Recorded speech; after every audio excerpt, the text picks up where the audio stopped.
Hey ladies, welcome back to my channel where we talk about TTC, IVF, and everything in between. This video is very important if you are going to go through IVF, if you're about to go through egg retrieval, or if you're during stimulation time. You do not want to miss this. I'm going to give you the tips that I implemented for the right for the egg retrieval day and for recovery. These are very important. This will make your life so much easier. So stay tuned. Okay, you're here. Welcome back. So let's get right to tip number one. First thing first. I know this can be a very anxious moment for all of us going through IVF. So what I want you to do right now is just take a deep breath, let go of all that anxiety.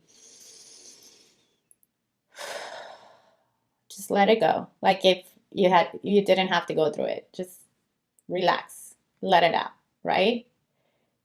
You have to start doing that because let me tell you something. I am a chicken when it comes to any of these things. And as you know, maybe from other videos, if you've watched, I was scared of IVF for so long. And I'm not saying this has been easy, definitely not. But I can tell you that when you prepare and you try to keep a positive mindset, it is way easier. With that said, I want you to start tip number one. And the reason why I put it there as number one is because just understand and realize that this procedure itself takes like 10 minutes. I mean, if you have 30 eggs, it might take a few minutes more, but it's extremely fast. And this is me just saying 10 minutes. Maybe it's even less. Honestly, I waited longer on the waiting room than what it was inside. It was so fast, I could not believe it. It's very easy. It's not like you're gonna be in a general anesthesia and major thing and you don't know anything if you're awake. I mean, this is an easy thing. They don't even give you anesthesia itself. It's just a relaxing pill, something to make you sleep. So it's very easy. I'm very sensitive with medicines, and I was totally okay with this thing they gave me to put me to sleep. Okay, so relax. It's very fast. You won't be there for a long time. It's not going to be like that. Okay. And of course, all days, assuming you have a super badass doctor. If not, you shouldn't be doing IVF with them. It has to be someone that has been doing this for a very long time and is very experienced. Okay, let's move on to tip number two. There's this short phrase that I learned from one of my teachers of hypnotherapy that I don't know exactly what it does in your mind, in your subconscious, but it's magical, okay? And I want you to repeat it. When you're getting ready to be on the bed, like when they tell you, okay, get undressed, put the hat, the little thing for your hair. When you're getting ready and you tend to get like extra nervous because it's about to happen, just repeat this as many times as you can in your head. I am calm. I am safe. I choose to be here. Okay? You can actually repeat this throughout your entire journey. It just brings you down. It kind of takes away that anxiety and it just balances out your subconscious. Okay? This is something from Grace Smith. She's a great hypnotherapist. So you can look her up if you want to learn more about her stuff. But this is it. Like this is her juice here. Okay? I'm calm. I'm safe. I choose to be here. And do that with your eyes closed and truly feel it and believe it, okay? We're going through this IVF process because we chose to do that. It was our only way. Some of you may have chosen IVF for other reasons, but most of us is because it was the only way. So it's a decision we made. So just own it and decide you choose to be here. You chose to do this, to have a baby. And it's just going to take all the load off of you. Okay? Got it. So tip number three, you shower that day before going to the procedure. You want to make sure your body's clean. Okay? So just shower. Don't go to the procedure with your hair wet. Okay? Because then you're going to get a cold. You don't want to have a cold after the procedure. And you might get a headache. So just wash your hair the day before and have your hair dry that day. No wet hair. When you shower, it's very important. If you shower right before going to the doctor for the procedure, do not use any soap that has fragrance, any smell. I don't know if you know this, but when they retrieve the eggs, that room is so sterilized and there's absolutely no smells because the embryos the eggs are very sensitive to everything, including smells. So you do not want to put anything in your body that has a smell. Okay, that includes lotions. No lotions for one day, nothing's gonna happen. So no lotions, no greasy things, just plain washed, towel dry, and that's it. Okay, next tip. No earrings or jewelry. Just make it easy. They're going to get tangled and stuff. They're probably going to tell you to take them off. You might lose them. So you don't need to look pretty that day. Just take it off. Leave it at home. Okay. Next one. Let me make sure. Yes, this one. No nail polish in your hands. So I've had some friends that are like, what? But I always have my manicure. It doesn't matter. Just as a general rule for you, every time you're going to go through any procedure where you're going to be sleeping, it's good not to have nail polish in your hands because there's a lot that doctors and nurses can tell about your body and how you're doing by looking at the core of your nail. So don't wear nail polish. Your doctor may not tell you this as part of the instructions, but this is just general rule and it's a good practice to get used to. Every time you have a procedure, just no nail polish, something that they can see your nails. Okay, very important throughout the entire IVF journey, but more important this day, wear something warm. And I mean by that, socks. Okay, you need to wear socks. So don't go in sandals or flip flops.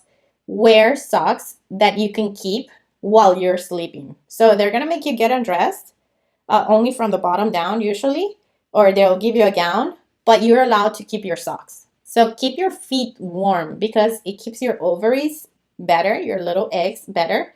And when you wake up, you're not going to feel in so much bloating or contractions or, cramps because you are warm. Okay. When you're cold, you get cramps. So don't add to the whole thing. Just keep yourself warm. Wear something loose. If you have a dress, cotton dress, anything that's comfy that you can wear that you just throw it on you or that a nurse that's helping you get dressed can throw on you, it's easier than having to put on shorts or skinny pants or workout leggings. None of that stuff. Just wear something loose.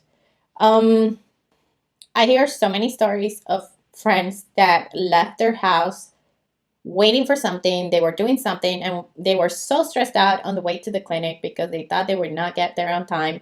And if you don't know, this whole process, it's very time specific. If they tell you to be there at 8, you be there at 8 because those eggs need to come out probably at 8:15. If not, your body may start ovulating and you lose the eggs, you lose the cycle.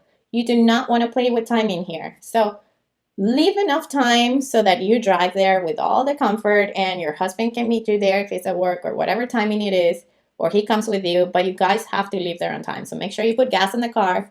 Don't leave that to that day, okay? Just leave on time. So this tip that follows is for your husbands, okay? For those of you that have husbands that are going to come with you or that are participating when you're not using any donated sperm or anything like that, make sure you tell your husbands to participate in this process at least. If they're not very involved, I really suggest they are, but if you don't want to get them too involved because they're one of those that they feel is too much or they don't want to do too much, that's okay in a way. But the week before egg retrieval, they need to play the game. Okay, that's the least they can do when you're going through so much to have this baby. So they better get down with it. And for a week before, there's no coffee, no alcohol. I know the coffee tends to get them rolling their eyes, but that's okay. They'll live. So no coffee, no alcohol, and no smoking. Okay, no weed, no recreational drugs, no nothing. I mean, if they can't commit to this for 1 week, whatever you get out of them, it's already a big help for their sperm quality. But definitely the day of the retrieval, I don't care how early your retrieval is or how late or how stressed out, there's no coffee, no smoking, no nothing. Okay, just a lot of hydration, lots of water for them. Okay, plan to stay in bed the day after and the day of the retrieval. I'm not saying you're gonna be, oh my God, suffering and in pain. Hopefully you're not. I wasn't. I didn't even need to take pain medications before or after. So, but what I did do is I planned to stay in bed that day and the following day because I felt amazing. but I still didn't care. I mean, the fact that that your ovaries produced all these eggs, those poor little things are so big and so sore. You want to allow them to relax and come back to their natural state, okay? You don't want to cause any issues. I don't care how good you feel. Just stay low key. It's an excuse to watch Netflix, so just use it. And also, we're going to talk about this briefly, but it helps you to avoid hyperstimulation, okay? This is something that happens to some women after retrieval. And it's something that it's a little bit dangerous if you don't take care of it and if you don't seek medical attention. So I did everything possible to avoid getting there. Um, so yeah, plan to stay low key, okay? Bring a bottle of the alkaline water. So I've talked about alkaline water in my previous two videos of what I did to prepare for stimulations and before stimulation and all that. So you know already how big I am with the alkaline water. Alkaline water has all the electrolytes you need. And when you are going through this egg retrieval, don't think that because the eggs were retrieved, that's it, you're done. No, you need to take care of the week after. That week is very important, not only to go back to normal, but again, to prevent hyperstimulation. That's when it happens, the week after. So you gotta drink lots of electrolytes, okay? So get yourself the alkaline water and drink your big bottle, at least one full bottle per day. Now, just like preparation, make sure you keep your protein intake, okay? The alkaline water that has electrolytes, along with the protein combined, these two things will help you again to prevent hyperstimulation. This is very important. So you gotta stay put on your protein intake. Okay, now use a heat pack. You're definitely gonna need a heat pack just to help you if you have a little bit of cramping. Just keep a heat pack next to your bed if you need it. Just put it randomly throughout the day. Don't go too crazy on the heat. Keep it low just to help you soothe and go back to normal. But it really does help. No exercise for 1 week after. Like, you've already gone through this. Keep it low. No exercise. If you want to move around, walk around again a little bit, not too much. Get back into the walking, something very, very relaxing, but no major exercise until your ovaries are back to normal, okay? And your hormones and everything else. Drink calendula tea with anise, okay? If you mix calendula with anise, it's going to help with bloating. It's going to help you heal internally. It's going to help you pee a lot more. It's just amazing what it does for your body. So I include that in pretty much in every stage of my IVF journey. I've taken this tea and it has been really great. And the last thing, if you watched the previous video, you heard me talk about BioRay, which is a brand of, they have different things, but one of those things is a detox. And what I did is after the egg retrieval, during that first week, I had a little bit of liver support, just to help my liver get rid of all the medicines that I had, all the hormones, all those injections, just to get them out and help get them out quickly so that there's no hyperstimulation, from the estrogens and all these things that are still in your body. So kind of like an accelerated cleaning, right? So I did a little bit of liver support during those days, just help it out. Okay, that's it. And if you like it, please go ahead and subscribe, like the video, comment, all of the above, or at least one of them. I'll really appreciate that way. I know someone's watching this video and you are getting some useful information out of it. For now, stay tuned for my next video and I'll see you soon. Okay, ciao.